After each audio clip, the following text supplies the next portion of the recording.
Welcome back everyone. Welcome to civil services study. UPSC civil सेवा की test series चल रही है हर दिन। नेक्स्ट टेस्ट लगाते हैं, टेस्ट नंबर 299। इंपॉर्टेंट होंगे सारे के सारे प्रश्न। फोकस है ईश्वर से अनुराग। एनसीईआरटी से लिए गए सारे के सारे प्रश्न यूपीएससी के फेवरेट।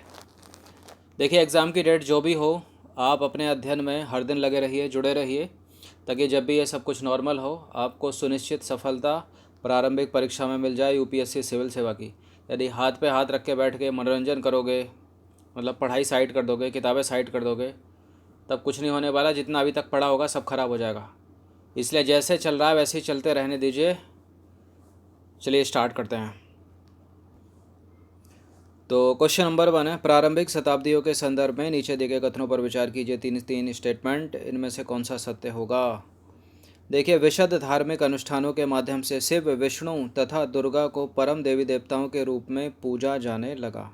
प्रारंभिक शताब्दी में स्थानीय मिथक तथा किस्से कहानियाँ पौराणिक कथाओं के अंग बन गए। इस काल में भक्ति की विचारधारा इतनी लोकप्रिय हो गई कि बौद्ध और जैन मतावलंबियों ने भी इन विश्वासों को अपना लिया। कौन सा करेक्ट है। ईश्वर से अनुराग। सारे के सारे करेक्ट हैं। पहला भी करेक्ट है, दूसरा भी करेक्ट है, तीसरा भी करेक्ट है। तो इसका आंसर हो जाएगा ऑप्शन नंबर डी 1 2 3। तो देखिए, श्रीमद् भागवत गीता में भक्ति भाव के संदर्भ में जो विचार दिए गए थे वे प्रारंभिक शताब्दियों में अत्यधिक लोकप्रिय हो गए।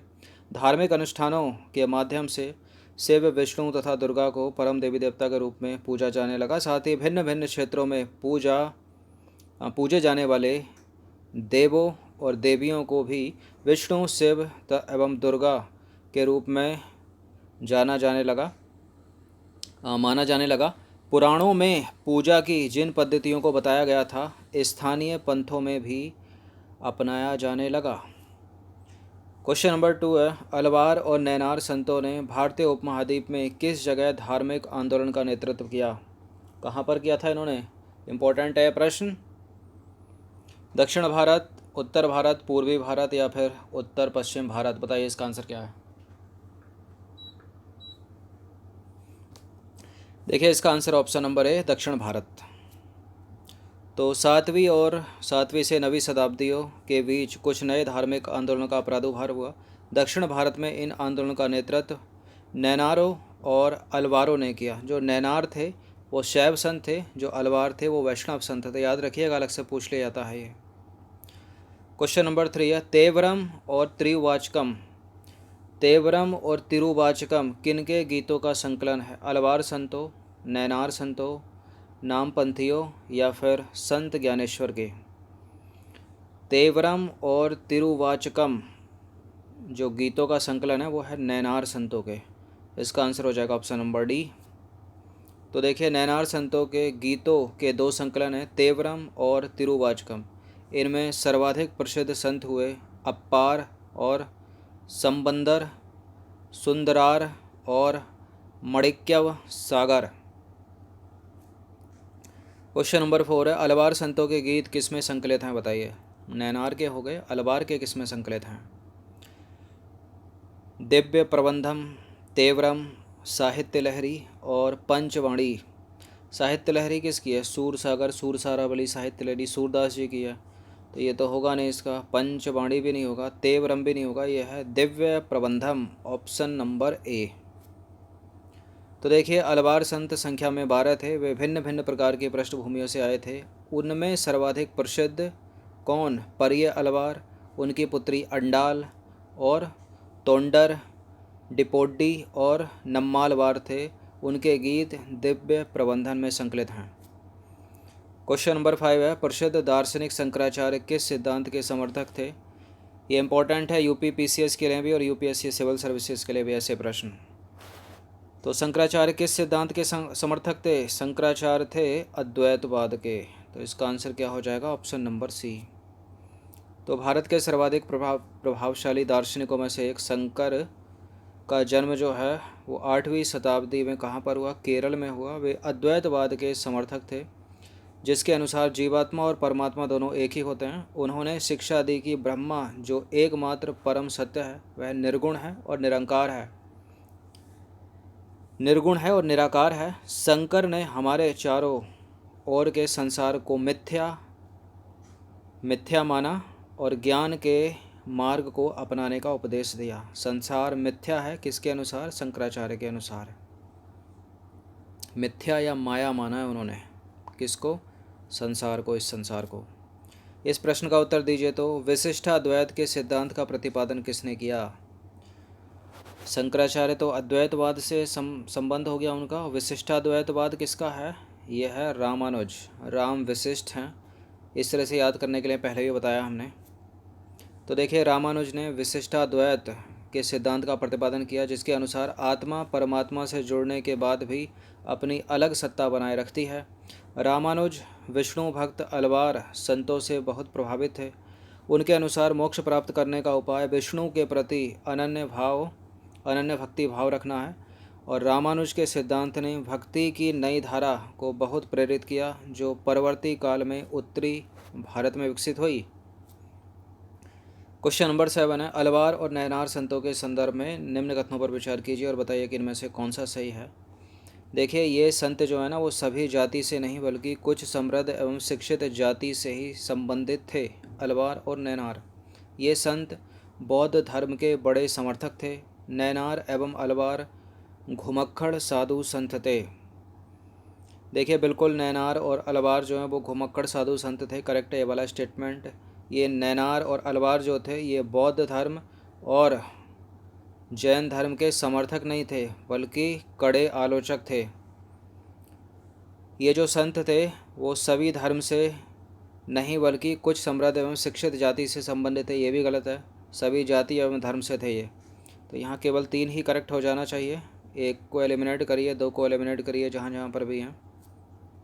तो देखिए, कथन 1 और 2 सही नहीं है। ये जो संत थे सभी जाति के थे, जिनमें पुलेया और परनार जैसी अस्पृश्य समझे जाने वाली जाति के लोग भी इसमें शामिल थे। ये जो थे वो बौद्धों और जैनों के कटु आलोचक थे, समर्थक नहीं थे, और शिव तथा विष्णु के प्रति सच्चे प्रेम को मुक्ति का मार्ग बताते थे। तीसरा सही है, क्योंकि ये साधु संत जो थे वो घुमक्कड़ प्रकृति के थे तथा जिस किसी स्थान या गांव जाते थे वहाँ के स्थानीय देवी देवताओं की प्रशंसा में सुंदर कविताएं रचकर उन्हें संगीतबद्ध कर दिया करते थे ये लोग, अलवार और नैनार। क्वेश्चन नंबर 8, फिर से अलवार और नैनार संतों के संदर्भ में इनमें से कौन सा जो है वो सही होगा। देखिए, इन संतों ने संगम साहित्य में समाहित प्रेम और शूरवीरता के आदर्शों को अपनाकर भक्ति के मूल्यों में उनका समावेश किया है। और चोल और पांड्यन राजाओं ने अनेक धार्मिक स्थलों पर विशाल मंदिर बनवाए जहाँ इन संत कवियों ने यात्राएं की थीं। बिल्कुल करेक्ट है, दोनों के दोनों स्टेटमेंट सी हो जाएगा इसका आंसर। तो देखिए, दोनों कथन सत्य हैं। इन संतों ने संगम साहित्य में समाहित प्रेम और शूरवीरता के आदर्शों को अपनाकर भक्ति के मूल्यों को उनका समावेशन किया। 10वीं से 12वीं सदी के बीच चोल और पांड्यन राजाओं ने उन अनेक धार्मिक स्थलों पर मंदिर बनवा दिए जहाँ की संत कवियों ने यात्रा की थी। अब देखिए, इस प्रकार भक्ति परंपरा और मंदिर पूजा के बीच गहरे संबंध स्थापित हो गए तथा यही वह समय था जब उनकी कविताओं का संकलन तैयार किया गया था। क्वेश्चन नंबर 9 है, वीर शैव आंदोलन की विशेषताओं से संबंधित निम्न कथनों पर विचार कीजिए। देखिए, पहला स्टेटमेंट है यहाँ पर, तमिल भक्ति आंदोलन और मंदिर पूजा के प्रतिक्रिया स्वरूप यह आंदोलन शुरू हुआ। कौन सा? वीर शैव आंदोलन। ये सभी प्रकार के कर्मकांडों एवं मूर्ति पूजा के विरोधी थे। यह आंदोलन सभी व्यक्तियों की समानता के प्रश्न के ब्राह्मणवादी विचारधारा के विरुद्ध था।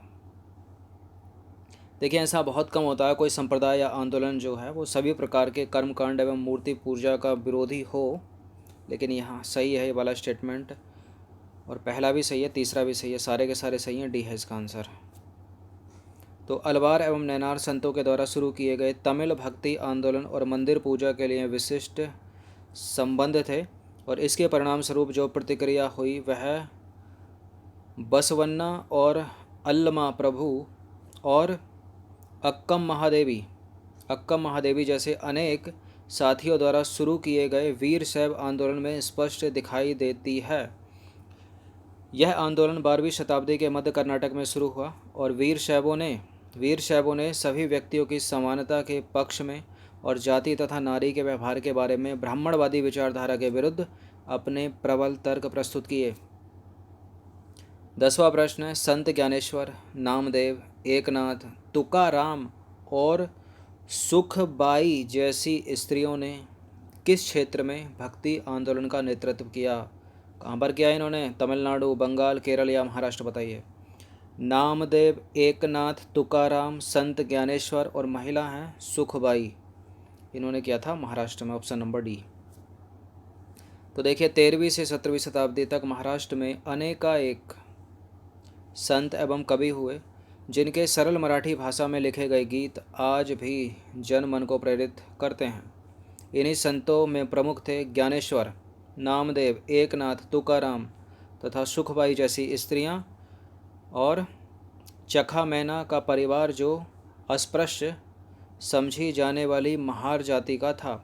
संत ज्ञानेश्वर ने भगवत गीता पर टीका लिखा तथा नामदेव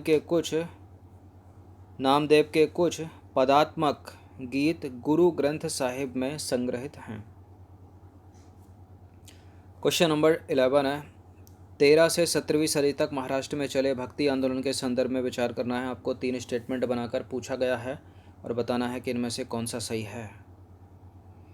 13वीं से 17वीं सदी तक महाराष्ट्र में चला है भक्ति आंदोलन। अब देखिए, भक्ति की यह परंपरा पंढरपुर में विट्ठल पर और जन मन के हृदय में विराजमान व्यक्तिगत देव संबंधी विचारों पर केंद्रित थी। भक्ति की यह परंपरा पंढरपुर में विट्ठल मतलब विष्णु का एक रूप। और दूसरा स्टेटमेंट है, इन संत कवियों ने सभी प्रकार के कर्मकांडों, पवित्रता के ढोंगों एवं जन्म आधारित सामाजिक अंतरों का विरोध किया। इन्होंने संन्यास के विचार पर तीव्र बल दिया। देखिए 13वीं से 17वीं सदी तक महाराष्ट्र में जो भक्ति आंदोलन चला है उसके संदर्भ में ये वाला सही है, दूसरा भी सही है।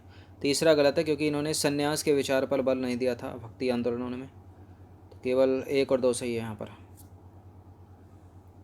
तो यहाँ कथन 3 जो है वो सही नहीं है। इन संत कवियों ने संन्यास के विचार को ठुकरा दिया और किसी भी अन्य व्यक्ति की तरह रोजी रोटी कमाते हुए परिवार के साथ रहने और विनम्रता पूर्वक ज़रूरतमंद साथी व्यक्तियों की सेवा करते हुए जीवन बिताने को अधिक पसंद किया।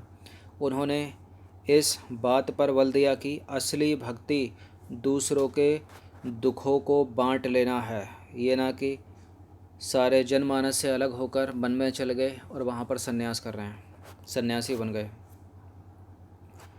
क्वेश्चन नंबर 12 है, गांधी जी का प्रिय भजन कौन सा? वैष्णव जन तो तेने कहिए पीर पराई जान रे, किस संत ने लिखा है? कबीर, नामदेव, नरसिंह मेहता या तुकाराम? बताइए। ये इम्पोर्टेंट है प्रश्न, ये उत्तर प्रदेश पीसीएस में पूछा गया प्रश्न है।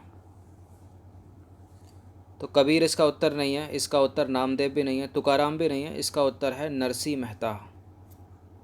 तो देखिए नरसिंह मेहता प्रसिद्ध गुजराती संत थे, जिन्होंने राधा कृष्ण की भक्ति की और उनके प्रेम का चित्रण गुजरात में गीतों की रचना द्वारा किया। इन्होंने ही प्रसिद्ध भजन वैष्णव जन तो तेने कहिए पीर पराई जान रे की रचना की है और ये फेवरेट है महात्मा गांधी जी का।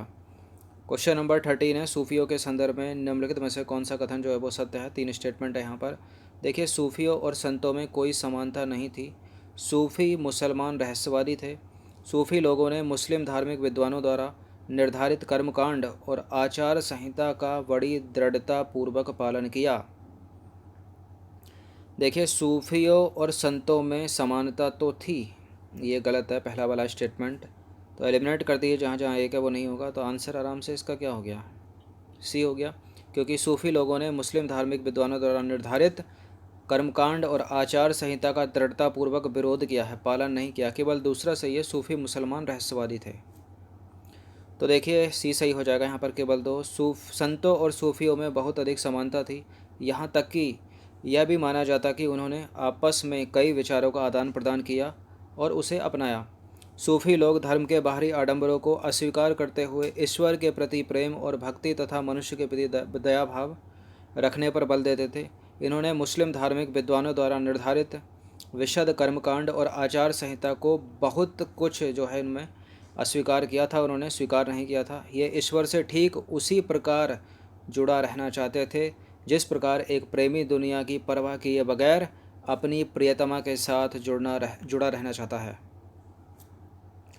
नंबर 14 है, इस्लाम के अंतर्गत उलेमा कौन थे? ये सीधा सीधा प्रश्न है और यूपीएससी के इस तरह से प्रश्न पूछ लिए जाते हैं इस्लाम 4 स्टेटमेंट में।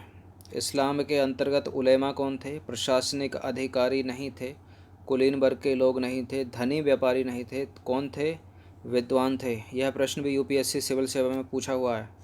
तो इस्लाम के अंतर्गत विद्वानों को उलेमा कहा जाता था। क्वेश्चन नंबर 15 है, नीचे दिए गए कथनों में से कौन सा जो है वो सत्य है? 2 स्टेटमेंट है यहाँ पर। सूफ़ी लोग अपनी भावनाओं को व्यक्त करने के लिए काव्य की रचना करते थे। इस्लाम ने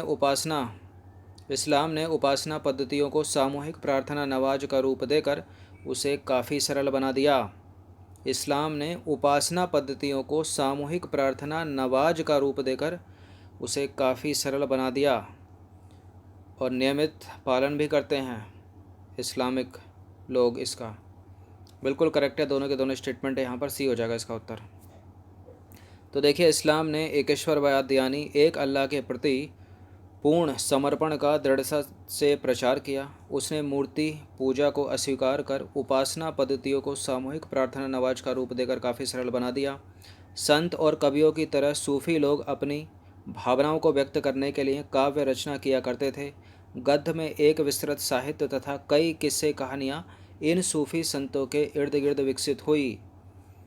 तो 15 प्रश्न थे, इम्पोर्टेंट थे ये। ईश्वर से अनुराग टॉपिक है, ये इसका पार्ट 1 है और पार्ट 2 में ही सारे एमसीक्यू ख़त्म हो पाएंगे क्योंकि 30 या 40 से ऊपर है। तो अच्छे से इसका रिवीजन कर लीजिएगा। इसके बाद जो टेस्ट आता है उसका भी अच्छे से। इस तरह के प्रश्न यूपीएससी के फेवरेट हैं, पूछ लिए जाते हैं। और साथ ही साथ स्टेट पीसीएस के, चाहे आप एमपी का दे रहे हो, उत्तराखंड का दे रहे हो, उत्तर प्रदेश का, गुजरात तो कई सालों से हुआ नहीं है, या फिर राजस्थान, हिमाचल, या 3-4 साल में एक बार होता है। सभी का धन्यवाद।